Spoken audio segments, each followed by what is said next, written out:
বাংলাদেশে মাজারের বিরুদ্ধে কথা বলা আর অলিদের বিরুদ্ধে কথা বলা এক জিনিস না। মাজার পূজারী যারা আছে তারা এটাকে বিকৃত করে আমরা অলিদের বিরুদ্ধে বলছি, এ ধরনের একটা প্রপাগান্ডা কিন্তু চালিয়ে দিচ্ছে। এটা হচ্ছে তাদের নেক্সট শুরুতের ধোঁকাবাজি।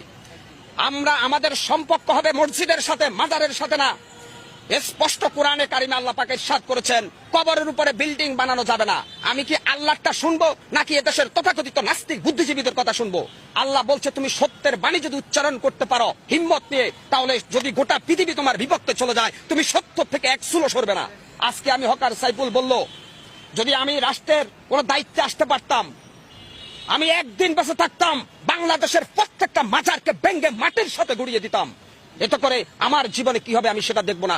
এই মাজার ভাঙ্গার সাথে আল্লাহর সন্তুষ্টি জড়িত। আপনারা মনে করেন মাজারে যিনি শুয়ে আছে উনি হয়তো আল্লাহর জান্নাতে চলে গেছে। হযরত শাহজালাল শাহপরানরা আমাদেরকে ইসলামের দ্বীনি শিক্ষা দিয়েছে। আমার তো মনে হয় যদি শাহজালালকে আল্লাহ আরেকবার ফিরে দিত, শাহজালাল সিলেটের খাদেমকে আগে জবাই করতো, যে বেটা বদমাইশ, আমি এসেছি এই জমিনের মধ্যে ইসলামকে কায়েম করার জন্য, আর তুই আমার পূজা করে আল্লাহর সাথে নাফরমানি করতেছিস। না, এটা শাহজালালের শিক্ষা হতে পারে না, এটা শাহপরানের শিক্ষা হতে পারে না। এটা হচ্ছে ধান্দাবাজ ব্যবসায়ী যারা আছে মাজার পূজারী, ওদের ধান্দা ওইটা। কি হয়েছে আজকে আপনারা আইসা মানববন্ধন করতেছেন কেন? মাজার ভাঙতেছি। আরে মাজার ভাঙতেছি আল্লাহকে খুশি করার জন্য। আর আপনারা মাজারে গাঁজা টানেন কেন? আপনারা মাজারে সেলফি তুলে মেয়ে ছেলে একসাথে এভাবে অবৈধ কাজ করতেছেন কেন? গান বাজনা ঢোল বাদ্য বাউল শিল্পী যারা আছেন, কোরআনের কোন রেফারেন্স আছে? আসেন, আমি হকার সাইফুল চ্যালেঞ্জ করি, কোথায় বসবেন? কোরআন থেকে প্রমাণ করে দিব গান বাজনা বাদ্য ঢোল হারাম, মাজার হারাম।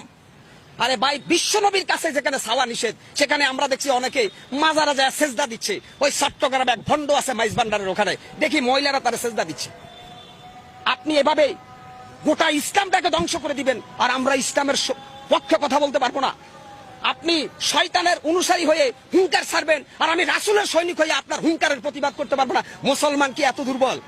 তবে আমি মনে করব হয়তো অনেক জায়গায় বেশি একটু ওভারটেকিং হচ্ছে। আগে আমাদের ইসলামকে ক্ষমতা আনতে হবে, তারপরে মাজার না, শুধু কোন ভণ্ড অলির দরবারও এই দেশে থাকবে না। দেওয়ানবাগী মতিঝিলের বিশ্ববিখ্যাত শয়তান ছিল, নির্বাজাল শয়তান দেওয়ানবাগী। সেই দেওয়ানবাগীর মাজার ভাঙ্গার কারণে একদল এসে মানববন্ধন করে, লজ্জা প্রত্যেকটা মুসলমানের জন্য। এইভাবে বিভিন্ন দরবার শরীফে আমরা দেখি যে এখানে উরুসের নামে গান বাজনা হচ্ছে, যেটা ইসলাম পরিপন্থী, কোরআন পরিপন্থী। অতএব আমরা যেটা মনে করি, সৌদি আরবে যখন মানুষ হজ করতে যায় বিশ্বনবীর কবর জিয়ারত করে, কবরকে পিছনে রেখে পাবে, অর্থাৎ বিশ্বনবীর কবরের কাছেও কিছু চাওয়া যায় না, সেখানে বাংলাদেশের অলিদের কাছে কিভাবে চাওয়া যায়। আর একটা রেফারেন্স দিব, জান্নাতুল বাকিতে বিশ্বনবীর অসংখ্য সাহাবা ইজমান শুয়ে রয়েছে, ওদের কবরের উপর একটা পাথর বাংলাদেশের